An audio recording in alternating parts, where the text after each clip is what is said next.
Hey everyone, my name is Jake and today we are going to be looking at some malicious compliance stories, so sit back, relax and enjoy.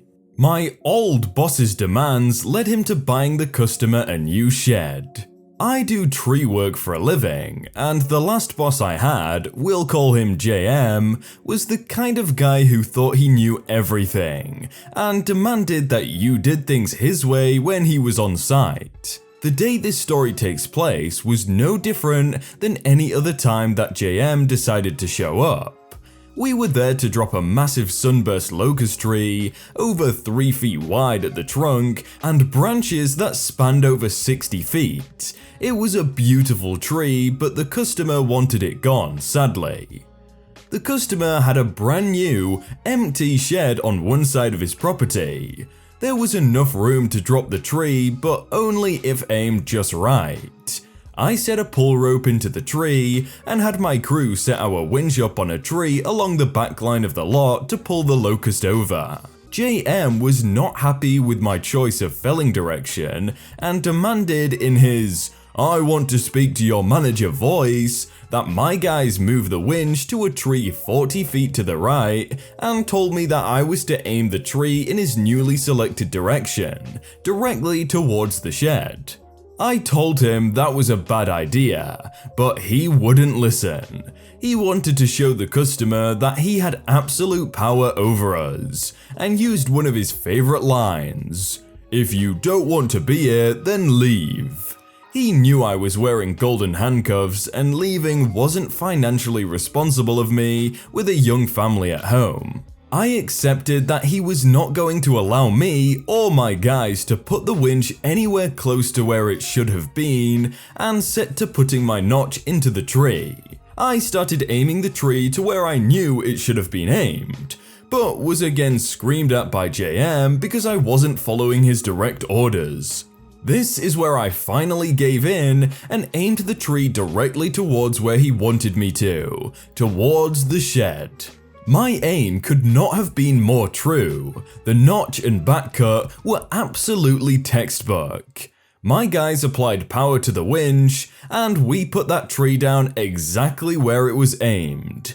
The new vinyl shed, it exploded. JM did too.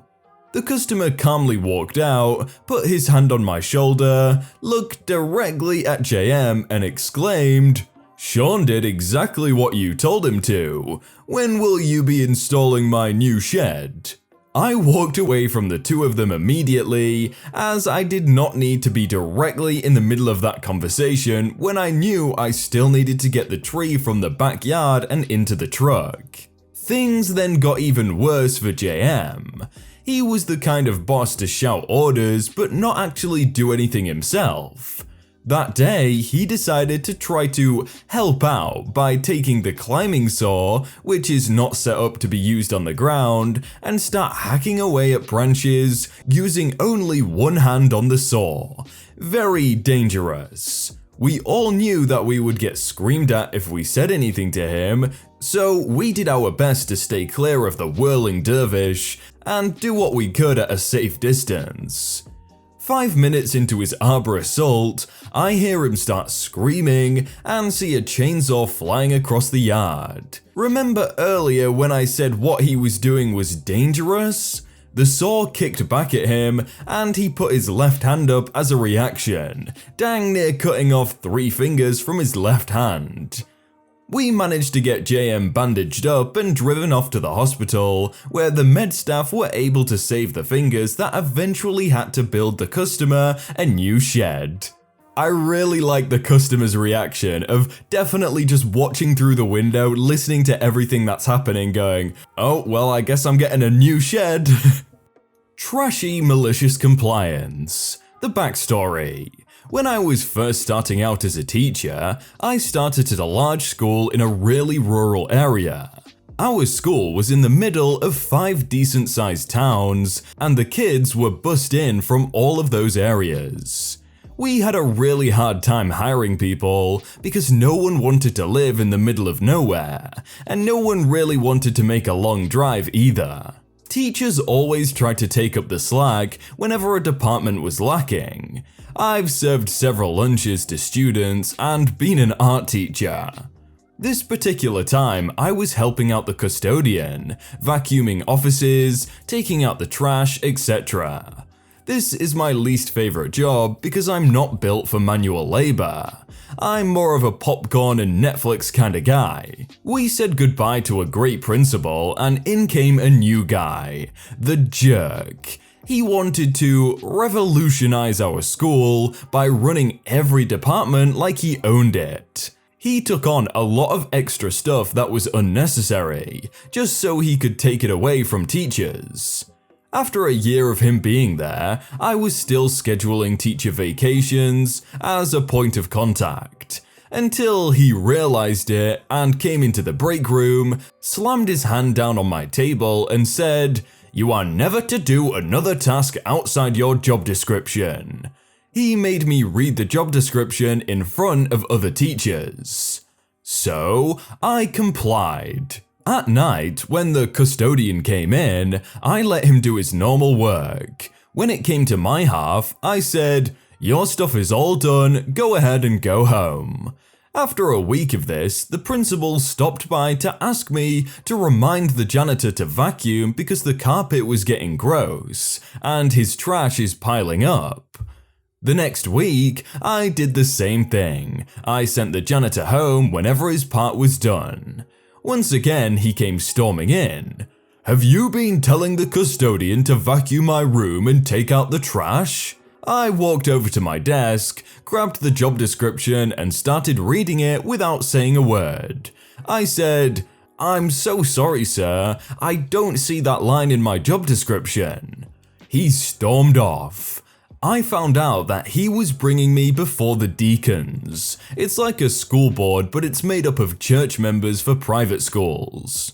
I showed them the job description and told them how the problems came about. Pretty soon, none of the other teachers could hold it in either, and spoke up about the problems. The board said that they were only going to suspend me for 2 days due to blatancy of insubordination. Another teacher stood up and said that if I was suspended, that no teacher would ever do extra side work to keep the school going when we were having troubles hiring people. They agreed to that. 2 months later, the board called us all back and offered us raises and contracts to fulfill our former duties. During those 2 months, 41 activities or events had to be cancelled due to lack of teacher involvement. The principal decided to move on to another school because he didn't want to work somewhere where the teachers ran the school. Surely the teachers do run the school anyway. The principal and the administration are there to guide them or whatever, but the teachers do all the work. When consistency is more important than accuracy. At one point, I was working for an employer who operated on a project basis. In simple terms, my exact duties depended on the project and needs of the client. Well, on one sub-project, split from and outlasting the original, I was the second person put on the task. We had a limited number of people who could be placed on the task, for logistical reasons. For simplicity's sake, I'll describe the task as follows. Examine item A, place item A in bucket 1, 2, 3 or 4 depending on its qualities, move on to item B. As is often the case, the qualities that should determine whether an item goes into a given bucket were vaguely defined, and highly subjective or open to interpretation. A common principle followed by the employer is to emphasize consistency. That way, if something isn't right, at least it's consistently not right, which makes it easier to find the wrongly categorized items when you go back to it later. So, if the interpretation of a given subjective criteria says put item in 2, all items meeting that criteria go in 2, which means if they determined that criteria should have qualified it for 3, they know they don't have to look through 1 and 4 for all the mistakes, and can focus their efforts. Normally, this policy is pretty solid. but the degree of subjectivity was significantly higher than usual, and the first person assigned to it, whom I replaced, had set the criteria I was told to continue using. I suggested to them that that person before me had set criteria that effectively didn't make any sense to anyone but them, and I suspected they would end up redoing the entire project if they did not reevaluate. They did not reevaluate. I was instructed to continue using the prior individual's criteria. I complied. 4 months of 60 hours a week later, I finished the project. 2 weeks later, they asked me to explain the criteria because the categorization made no sense, and the resulting buckets of data were unusable for the client, and the usual consistency rule did not help. 2 weeks after that, I began the project all over again. 4 months of 60 hours a week and they didn't think to just check? Oh, that's... Domestic dishwasher dilemma. My girlfriend, now wife, and I moved to a new city together. I brought my job with me, but she didn't. So after the move, I dug back into my work while she unpacked and settled us into the apartment. This created a problem for me when I unloaded the dishwasher. She had carefully organized the kitchen, and the easy stuff, bowls, cups, and cutlery, was easy. But what about a pizza cutter, or a meat thermometer, or a turkey baster? I had no idea where these odds and ends lived, and I didn't want to mess up her system, so I left them on the counter that she could stow them properly. After a few weeks, she got tired of having to finish the job for me, so she said, "It doesn't matter where they go, just put them away somewhere." Yes, dear. And that's why, a few days later, she found a spatula in her sock drawer. Wait, you guys don't keep spatulas in your sock drawers? Come up with a new name. This didn't happen to me, but to a teacher of mine when I was a sophomore in high school. My freshman and sophomore year, I was in my school's game design academy. Basically, you'd have the game design class, and your schedule would be formatted to have classes with other people in the academy. And my freshman year, we had a game design event with other schools in the area called Game Fest. It was pretty interesting. We had a Smash tournament, competed to see who could create the best Mario Maker level, various concept and art contests, and the like. The first year went without a hitch. However, it was next year that was the problem. The school board told my teacher, who also organized the entire event, that this year, the event needed to include digital art and media students. To which my teacher protested, but the school board won, and told him that he also needed to change the name. So he came up with the name Gaming and Media Entertainment Festival. That might not have been exactly it, as it was a while ago, but you get the general idea, or Game Fest for short. The board wasn't happy about it, but they were forced to take it as it described the event perfectly. You see, modern problems require modern solutions. A little fun compliance for my wife. My wife and I have had this 12-year feud over the dishes. When I wash them, she complains I put stuff in the wrong spot in the dishwasher. When she does them, I complain that she ran the thing half empty because she wasted all of the space putting things in a certain area only. Anyway, recently she said to me, "Please put the saucer plates in the lower area." I said they are small and fit fine up top. She told me that if it has the word plate in the title of the item, it needs to go below.